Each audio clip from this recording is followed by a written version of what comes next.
Welcome back to the channel.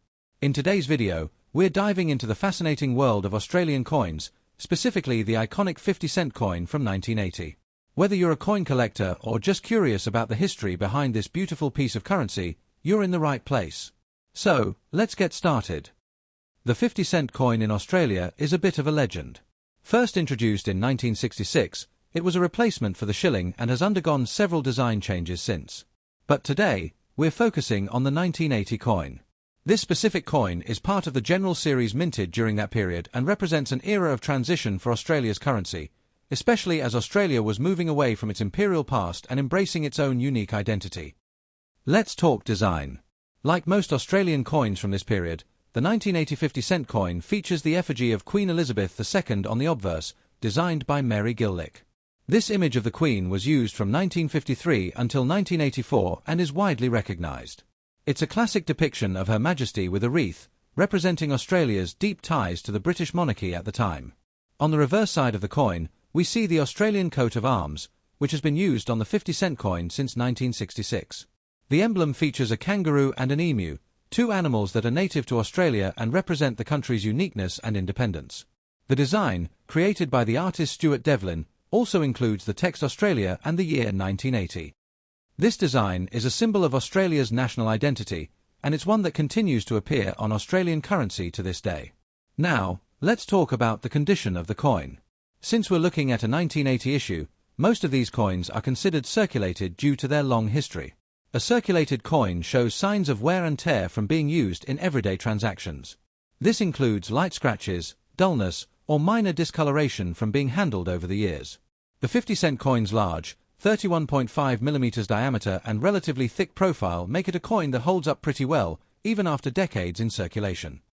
In terms of wear, the most common signs of circulation are fading details on the obverse and reverse, especially around the Queen's effigy and the kangaroo and emu. These areas are often the first to show their age, as they are more exposed to handling, and the fine details can wear down more quickly. Speaking of color, this coin's unique cupronickel composition often takes on different shades depending on how it has been treated over the years. In its circulated condition, you'll typically see a more worn-down, silver-grey appearance, though some coins might develop a slight tarnish or even a golden hue due to exposure to air and handling. These color changes are part of the coin's history and can even add to its character. If you're lucky enough to find a 1980 50-cent coin in excellent condition, with minimal wear or tarnish, you could be looking at a valuable collector's item. Coins in uncirculated or near-mint condition can be worth more than their face value, depending on demand from collectors.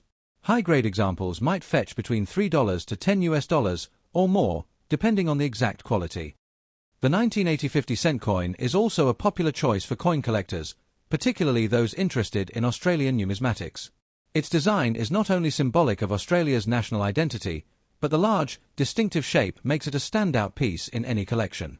Additionally, the fact that it's a coin that was widely used in everyday life during the late 20th century adds a layer of nostalgia and historical value. The year 1980 itself was an important one for Australia. It was a time when the country was undergoing social and economic changes. The 1980 50-cent coin, therefore, serves as a time capsule, representing an era when Australia was both modernising and holding onto its heritage. From the designs to the material composition, this coin is a reminder of the balance Australia struck between tradition and innovation during the late 20th century. In conclusion, the 1980 50-cent coin is a fascinating piece of Australia's currency history. Whether you're a seasoned collector or someone who's just starting to explore the world of numismatics, it's a coin that offers both aesthetic appeal and historical significance. So, next time you come across one in your change, take a moment to appreciate the story it tells about Australia in the late 20th century. Thanks so much for watching. If you enjoyed this video, be sure to give it a thumbs up and subscribe for more coin and history content. If you have any thoughts, comments, or questions about the 50-cent coin or any other piece of currency, drop them below. I'd love to hear from you. See you in the next video.